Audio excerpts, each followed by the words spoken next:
Čauky, mělky, lásky moje úplně první takhle vidíčko pro vás, takhle živě, před všema, pro všechny. Neuvěříte, jak já strašně jsem nervózní, ale strašně, já mám plný zadek strachu, fakt, že jo? Ale na druhou stranu mě to tak volá a v tom srdci je to tak silný a ty karty já miluju a miluju vesmírný poselství. Podívejte, jsou krásný, že si říkám, že láska přece musí být vždycky silnější než ten strach. Proto se odvažuju to tu natočit, i když se cítím neskutečně trapně. Vůbec nevím, co mám říkat a to jsem člověk, který toho nakecá. Ale teď to úplně nejde. No ale rozhodně. Nebudu to vzdávat, chci to dělat víc. Možná to někdy časem zvládnu dělat i živě na Facebooku.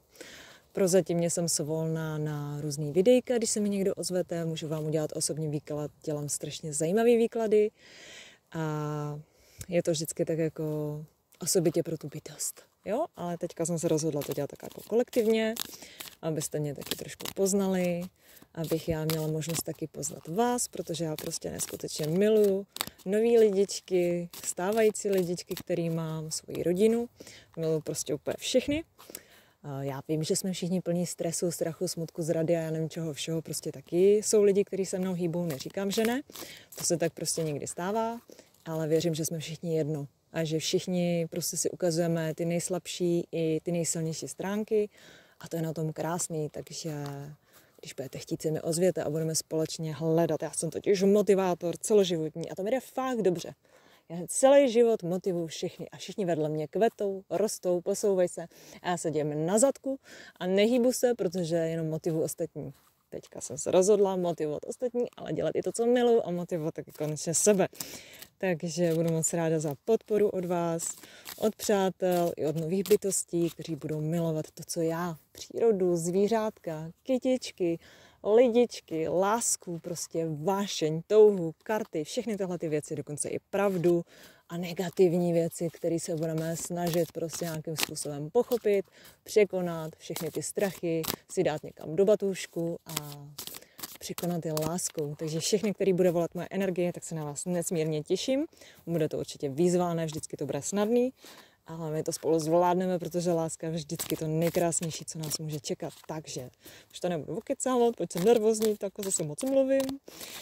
A budu doufat, že mi zase neklekne telefon, protože jsem tady v lese. Jo, a už mi kleklo jednou a pak zase, že mám plný telefon. Je tady krásně. Počkejte, teď se mi to tady rozsypalo. No jo, nemám žádný držák. A už se mi to zase vyplo. Svinka jedna nezbedná, jestli já to dneska natočím, tak to bude vážně zázrak. Tak jako ono nestačí, jsem z toho nervózní, že jo? Ono se mi to ještě bude takhle to. On to bude pokoušet, co vydržím, ale já to vydržím, já se nevzdám. Tak, anděl zázraku, ale to je krásný, to říkám, no, musí se stát zázrak, aby se mi to dneska natočilo. Tak já už nevím, jak mám mluvit rychleji. Tak anděl zázraků nám vzkazuje, že promlouvá k nám skrze srdce a duši. Gabriel, jehož jméno znamená Bůh je má síla. Napomáhá doufajícím rodičům k početí, ano, tak to je krásný začátek, výborně. A dodává odvahu a sílu. Je andělem komunikace a umění, no tak to ale boží ne, k tomu všemu, co jsem teďka říkala. Prostě Gabriel je Gabriel. Inspiruje, motivuje v tvůrčím úsilí. Jo, motivuje a budu motivovat. Jeho přítomnost vnáší do procesu tvorby nadšení a odhodlání. Jo, nadšení, teď to říkám. Vede výtvarníky, spisovatele, hudebníky, tanečníky, určitě i kartáře. K naplnění tvůrčího potenciálu a smyslu života. Jestli pracujete s dětmi, ať už pracovně či soukromně, Gabriel při vás bude stát. Mantra naše všech je následuji své srdce. Já jsem to říkala, že bude všechno v lásce. A zvládlo to natočit. Když to vyjde, tak bych chtěla o víkendu natočit ještě výklad karet se svojí úžasnou, nádhernou kamarádkou, která je pro. Budeme se možná víc smát, než mluvit, ale to nevadí. Pro teď tady mám kartičky, které jsem dostala ke svýmu svátku od svýho báječního brášky. Jsou nádherný a já mu za to neskutečně děkuju. Byl první, komu jsem včera posílala výklad. Dneska dávám oficiálně takhle pro všechny, protože se s váma chci tak jako seznámit a jsem zvědavá, co se všechno uděje ode dneška dál. Tak, přemýšlím, jestli to mám vytáhnout, aby mi zase neklekla baterka, nebo jestli budeme čekat, či něco vyskočí pro dnešní den, kdo co má dneska slyšet, kdo co má dneska vnímat. Už ta první kartička byla kouzelná. Jo, podívejte se, životní poslání. No není to krásný, když dneska mluvím o tom, že mě něco prostě baví a miluju to a ještě vás chci podporovat, že to takhle vyschodilo. Životní poslání. Jaká cesta se před námi otevírá? Jsme před novým počátkem, který má souvislost s vaším životním posláním. Jo, tohle je moje poslání, to je moje poslání. Toto poslání může být v určité životní roli nebo ve formě pracovního uplatnění. A budeme s tím pracovat. Decentně, samozřejmě. Nebe se vám vzkazují, že nastal čas oddat se naplno svému životnímu poslání, které vás učiní šťastnými. A budeme všichni šťastní.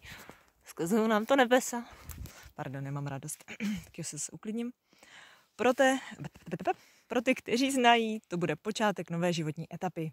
Pro ostatní rozpoznávání, kdy vám budou přicházet velmi silná znamení, co to je. Jakmile budete mít strach, tak normálně věřte, že to je přesně pro vás, protože já jsem se tohohle byla tak posraná. A je to prostě tak strašně krásný. Tak budu vám přicházet znamení toho, že je správně všechno nadčasováno a přichází to ve správný čas. Dneska je ten správný čas. Víte, čeho jsem se teďka všimla? Že tady normálně natáčím a jsou tady všude hovínka. To tady určitě někdy běhají sajíčci anebo srnečky. Tyhle ty kartičky, dobře, tak já to nebudu dávat k těm hovínkům, na to sednu, ne, to nevadí, troška přírody neuškodí. Jsem celý život se snažila být dokonalá. A tak strašná úleva nebejt. Já to přeju úplně každému na světě. Nemusíte být dokonalý. Ježiš, to je taková úleva. Fakt úleva. Tyhle karty jsme vybírali s jedním nejmenovaným mužem. Krásným mužem. Dámy prominou, nesahat. A oba dva jsme se shodli, že jsou boží. Jakmile jsme začali prohlížet, spolu jsme si je vyložili, tak jako fakt nám stála husina až na zadku. A musím přiznat, že mají obrovský dosah. Tyhle ty kartičky nebudu vykládat takhle veřejně, protože si myslím, že jsou pro každou dušinku. A vykládal jsem je vlastně i bráškovi, kterýmu teda stála husina taky až na zadku typuju, protože to byla síla, jako ne vždycky je to snadný, jo? Když se díváte do té minulosti, tak to jsou kolikrát dobrý aha momenty a říkáte si, aha, tak proto, aha, dobře. Takže je fajn někdy do toho nahlídnout a nebát se toho, dávám to spoustu odpovědí a tyhle karty jsou fakt úplně Takže na tyhle kartičky se mi, když tak ozvěte, budu moc ráda, když vám řeknu něco víc. A pro dnešek, no nechce se mi, ale já nevím, kolik toho ten Facebook zvládne, takže když tak někdy to do toho hodíme živě. Takže zatím papínky, já jdu sbírat tady ty krásný seschlý borůvky. Tak, než se zase ochladí, pač ono se prej zase ochladí. A zatím budu se na vás těšinkat a napište mi.